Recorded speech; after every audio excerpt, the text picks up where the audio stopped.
kita masuk kepada praktek-praktek yang akan terjadi di PIK 2 supaya kita punya gambar. Saya lupa 5 hal yang saya ingin jelaskan. PIK 2 itu apa sih?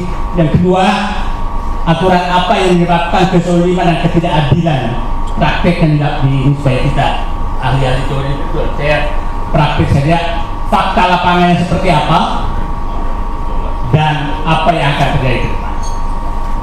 Saya nyatakan PSN PIK 2 itu adalah praktek oligarki yang sangat nyata dan berlangsung sempurna apabila kita tidak ada yang turun. Saya turun ke bawah itu betul-betul hambatan, tidak ketulungan. Setiap orang yang saya foto dengan saya itu pasti besoknya akan dipanggil oleh aparat. Ya. Jadi saya turun, kemarin saya turun lagi naik motor, saya telepon orang, Pak, saya minta Bapak jangan turun, Bapak lagi diikat. Udah kayak begitu saya. Jadi itu wilayah Preman 9 kecamatan. Itu sudah nggak ada pemerintah. Jadi maksud saya, ada wilayah yang pemerintah sudah nggak ada. Itu adalah wilayah PSN PIK 2. Wilayah PSN PIK 2 itu kan ditulis hanya 1.700 hektar menjadi 2.800. Tapi faktanya semua wilayah di 9 kecamatan itu terpampang semua PIK 2. Bukan wilayah yang disebutkan.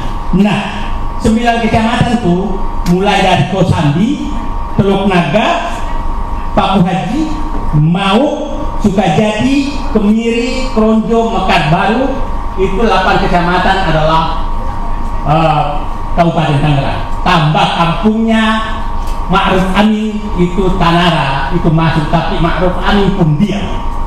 Coba bayangkan seorang wakil presiden kampungnya mau digusur rakyatnya, dia diam. Berarti siapa yang diataskan? Kan clear sana.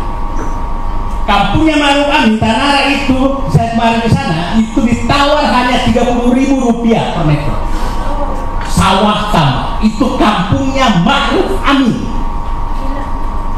Bapak dan Ibu bisa bayangkan sebangsa dan setanah air, kampung wakil presiden tidak bisa berteriak melawan oligarki. Itu praktik. Jadi, nah, orang boleh menyatakan ada pengacara besar misalkan saya itu bohong, saya punya rekamannya semua. Jadi jangan menganggap saya bohong. Ada menyatakan bahwa itu transaksi, saya punya rekamannya, orang ini transaksi di kantor pengembang, bukan di lapangan. Notaris mereka sekarang ada di kampung-kampung mutar-mutar. Ya, notaris diturunkan ke kampung-kampung dengan menawar tanah. Tanah sekarang di Kronjo itu Rp52.000, Rp2.000 untuk desa, Rp10.000 untuk maklar. Bapak makan es krim di PIK 2 Rp100.000 sekali makan es krim 2 meter tanah. Kurang zolim apa kita? Menangis saya. Itu Pak. Nah, inilah praktek oligarki yang paling sempurna dan tertutup. Yang menariknya, karena saya membela rakyatnya, Ketua APDESI melaporkan saya ke polisi. Ini negara apa? Aparat melaporkan rakyat yang membela rakyatnya. Ini negara aku. Bapak saya perintis kemerdekaan, mendidik saya mau melihat perjuangan dia negara. Nah, aturan apa sih yang menyebabkan Ansari itu mereka? Saya pikir bapak-bapak ahli teori saya nanti kita haji. Satu yang dilakukan itu adalah dia menetapkan wilayah itu sebagai lokasi yang seakan-akan hanya pengembang PIK 2 yang boleh beli. Itu oleh Pemda. Oke? Akhirnya tidak boleh ada transaksi apapun kecuali dengan mereka. Yang kedua dilakukan adalah izin jual beli. Tidak boleh ada jual beli di lokasi 9 kecamatan itu kecuali kepada pengembang. Lurah, desa, camat tidak boleh ada transaksi. BPN tidak boleh ada transaksi. Ketiga, mekanisme pembebasannya aneh. Ini masuk PSN. Biasanya kalau pembebasan pemerintah kan ada mana panitia penetapan harga, panitia 8, panitia 9 namanya. Ini tidak ada. Yang menentukan adalah aparat desa yang mendatangi dan bersama preman mendatangi rakyat. Nah, yang menariknya adalah, mohon maaf aja, ini semua di bawah, tidak ada yang berani apapun. Nah, ini ada dua, ada tadi saya dapat berita, kepala desa belum ditangkap karena jual tanah, ada lagi daerah pohon sekarang belum ditangkap. Ini memang pelakunya adalah abdesi, kemungkinan marah. Kan begini, saya datang ke lokasi, tahu-tahu ada kantor pembebasan lahan PT Kuku Mandiri didukung oleh abdesi Kabupaten Tangerang. Loh, kok ada begini? Terus saya ke lokasi PIK 2 PT Kuku Mandiri. Oh, berarti Kuku Mandiri adalah PIK 2, ya kan? Nah, sangat aneh. Nah, puncaknya adalah PSN. Puncak aturan yang dibikin. Ingat, PSN diumumkan 2 hari setelah pengumuman MK tentang kemenangan Presiden Prabowo. 2 hari. Dan kita sangat bisa menduga bahwa pelaku daripada ini adalah yang reklamasi gagal, yang ibu kota negara pelakunya juga sama, ini juga sama. Artinya kelihatannya setelah gagal di reklamasi Pantai Utara, dia pindah ke IKN Zone juga, maka dibayarlah dengan PSN. Nah, kenapa sih mereka nunggu PSN? Coba kalau PSN itu kan ada 6 fasilitas yang akan diberikan. Satu adalah kemudahan perizinan, itu fakta yang terjadi. Yang kedua, kemudahan pembiayaan, itu bisa minjam uang. Yang ketiga, ada jaminan resiko, termasuk resiko politik. Kan jelas. Jadi kalau ada nanti masuk resiko politik, maka negara yang tanggung. Yang ketiga, pembebasan anggaran gejolak sosial. Jadi kalau ada gejolak sosial, maka negara harus menyiapkan anggaran untuk, mungkin juga anggaran untuk melapor-laporkan saya gitu juga di negara kan. Itu beda kan? Nah, yang kelima adalah kemudahan penyelesaian masalah hukum di kemudian hari. Yang ketujuh, tax holiday dan pembebasan pajak. Itu yang terjadi. Nah, di sebelah kan swasta. Sama masuk ke fakta kan? Yang terjadi pemaksaan penjualan. Pemaksaan penjualan, bagaimana caranya? Fakta teman-teman, Pak Samsir, Pak ini, saya berharap bapak-bapak punya waktu nanti kita kesana hanya 2 jam dari sini untuk melihat faktanya. Gimana orang tidak menjual?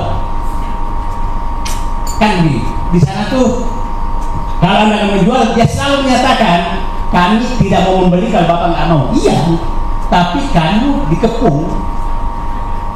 Saya punya tanah di sana yang sering pakai. Saya tapi 30 tahun lalu udah punya. Sawah saya itu nggak bisa lagi saya garap karena irigasinya sudah ditutup oleh mereka. Itu tanah saya. Orang-orang lain semua menghadapi hal seperti itu. Pemaksaan penjualan. Terus mau dijual kemana? Saya akan terangkan tidak boleh ada jual beli kecuali kepada pengembang. Nah, akhirnya berapapun, luas berapapun, maka harus dijual ke mereka. Nah, faktanya juga yang bertahan dulu ada di wilayah mana laporannya harganya masih tinggi, tahu-tahu sudah dikepung dipaksa menjual dengan murah karena nggak ada yang lagi banyak dan lain-lain. Nah, itu yang pertama. Yang kedua, pemaksaan harga. Tidak ada namanya tuh harga berapa, maunya 50.000, 70.000. Kalau nggak maunya enggak, nanti ditimbun aja. Nah, sekarang sudah mulai terjadi penimbunan tanpa.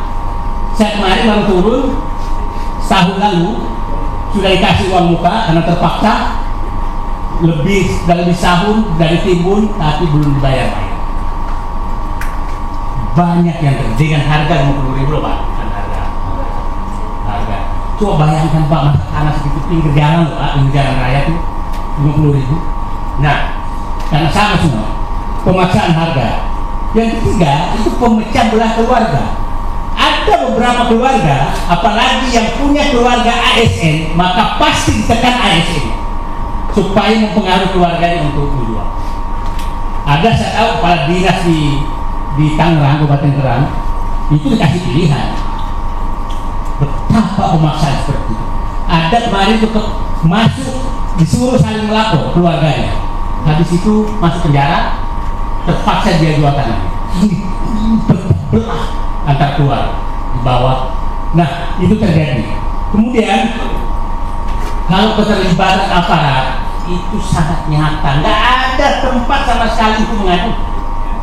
Kalau saya ke lokasi, trotoar motor, nyung kayak jelas. Itu benar-benar wilayah yang sudah tidak ada pemerintah. Saya pikir Pak, Bapak-bapak dan Ibu menyaksikan bagaimana laut di Pagar. Adakah angkatan laut teriak? Adakah kepala desa teriak? Adakah camat teriak? Adakah tentara teriak bahwa laut tidak boleh dibakar? Nggak ada. Ini fakta bahwa wilayah ini sudah tidak ada negara. Itu fakta. Kan udah viral di mana-mana tuh. Apa namanya? Pagar laut di Pagar sekian kilometer nggak ada yang teriak. Nah, ini kalau ini terjadi, saya katakan tadi, wilayah ini terbentang di 9 kecamatan dan saya perkirakan luasnya sampai 100.000 hektar. Perkiraan saya. Luas Singapura 73.000 hektar loh. DKI Jakarta 63.000 hektar. Ibu kota negara 53.000 hektar. Ini 100.000 hektar. Kalau sampai ke Merak, karena saya ini kemungkinan sampai Merak itu bisa sampai 150.000 hektar. Nah, orang menyatakan hanya 100 sebentar. Bapak kalau nanti punya waktu masuk ke batas PIK 2 sampai sekarang jalannya tuh dibangun sampai batas Sungai Cisadane, Sungai Pohon itu 35 km Pak, baru 2 kecamatan. Panjang jalannya sudah 35 km. Nah, kalau sampai ke sana itu saya yakin 100 km kali 10 km lebarnya saja udah 100.000 hektar. Nah, terus kalau dia membantah selalu menyatakan kami hanya PSN di di 2.800 hektar. Sebentar, Anda pasang papan nama PIK 2 semua di seluruh kecamatan tersebut. Itu papan namanya, fotonya ada di saya semua. Jadi jangan lagi ada mau membohongi rakyat. Nah, yang ketiga tadi keterlibatan aparat sangat susah. Karena yang melakukan transaksi bawah itu pasti lewat aparat desa. Aparat desa lah yang turun ke bawah. Nah, ketakutan rakyat sudah terlalu. Ketakutan. Kemarin saya dengan Pak Japi turun itu, Pak jangan difoto, udah kayak gitu Pak. Saking ketakutannya. Karena sekali foto dengan saya hidup, resikonya sangat besar. Dan udah dikenal. Nah sekarang permainan hukum kepemilikan ini sangat parah. Saya ditutupi. Kalau Anda nggak menjual, pasti mungkin 1 hari, 2 hari, 3 minggu lagi bahkan akan dipanggil aparat dan bekerja sama BPN untuk memilih. Kan yang punya data sejarah anak BPN. Ya kan, kita kan nggak tahu sejarah namanya. Nah, kalau udah kayak begitu, 2 kemungkinan Bapak kehilangan atau mau negosiasi. Jadi, dan tidak sedikit warga dari keluar media itu tanahnya umpamanya 30 hektar, atau hanya menjual 10 hektar, maka 20 hektar dipersoalkan untuk dipaksa dijual juga dengan harga yang lebih rendah. Itu terjadi. Tapi di sana banyak toko besar yang punya tanah luas, tapi tidak melalui kemungkinan lewat negosiasi khusus. Oke, nah sekarang saya ingin katakan bahwa itulah yang terjadi di sana. Jadi saya ingin menyatakan Pak Amsari, perjuangan PSN PIK 2 ini adalah perjuangan untuk menghentikan hegemoni penguasaan negara oleh kelompok tertentu, bukan sekedar bukan sekedar bahwa memang kita harus membela rakyat. Yang kedua adalah kita menghentikan agar tidak terjadi negara dalam negara. Yang ketiga, kita tidak mau ada enklave yang dikuasai oleh, mohon maaf, siapa bicara, etnis tertentu yang sangat eksklusif. Itu kita nggak mau. Negara ini bukan negara seperti itu. Jadi pada kesempatan ini saya hanya menghimbau kepada Presiden terpilih, gunakanlah patriotisme, gunakanlah nasionalismemu, gunakanlah jiwa kerakyatanmu, jiwa keadilanmu untuk satu, menghentikan semua PSN yang ditujukan untuk swasta. Itu satu. Di mana? Yang kedua, hentikan bahwa ada wilayah eksklusif di negeri. Itu tidak boleh ada wilayah eksklusif. Kenapa? Eksklusif negeri bahaya sekali. Negara ini sangat bahaya. Nah, kita tahu tetangganya PIK 1, PIK 2 itu sangat eksklusif. Nanti kalau ini 100.000 eksklusif, maka mungkin akan dibentuk pemerintahan istimewa. Kita nggak tahu. Politik bisa bayar. Nah, ya udah wilayah semua harus. Nah, terakhir saya ingin menggugah kepada pengembang, berhentilah ini. Saya punya hitungan gini Pak. Mereka menjual tanah yang dekat laut itu 36 juta per meter. Yang dekat laut, dekat sungai. Yang tengah-tengah 21 juta per meter. Kalau saya rata-rata berarti harga jual 25 juta per meter. Saya bilang begini, belilah tanah rakyat 1 juta. Oke. Sogoklah pemerintah, politisi, aparat 1,5 juta per meter, berarti 15.000 miliar per hektar. Saya isikan nyogok. Berarti lebih tinggi sogoknya dari harga tanah kan? 2,5 juta per meter ongkosnya. Biaya pematangan lahan 2,5 juta juga deh, 5 juta. Oke. 5 juta kali 1,4 karena ada fasilitas sosial 40%. Maka saya perkirakan berarti 6,5 juta rupiah biaya tanah. Saya masukkan bunga bank 50%, maka kosnya kira-kira 1 meter itu, karena itu 9 juta rupiah. 9 juta rupiah. Anda jual 25 juta rupiah, berarti Anda masih untung 16 juta. Kurang biadab apa kalian mau membeli tanah rakyat 450.000? Anda masih bisa untung. Saya izinkan loh jawab Pak. Pak bayangkan, Muhammad Said mengizinkan menyogok. Nah, tapi di mana? Itu kan hitungannya sederhana. Karena saya tahu harga tanah. Saya katakan ke mereka, kalau Anda sudah beli tanah rakyat 1 juta rupiah per meter, maka Saididu berdiri di depan membela Anda. Tapi kalau Anda boleh membeli tanah rakyat dengan 50.000 rupiah, maka kita, bukan Saididu berharapan, seluruh rakyat Indonesia akan berhadapan dengan Anda terhadap kezaliman Anda yang didukung oleh pemerintah lewat PSN. Itu saya pikir ulasannya. Terima kasih. Assalamualaikum warahmatullahi wabarakatuh.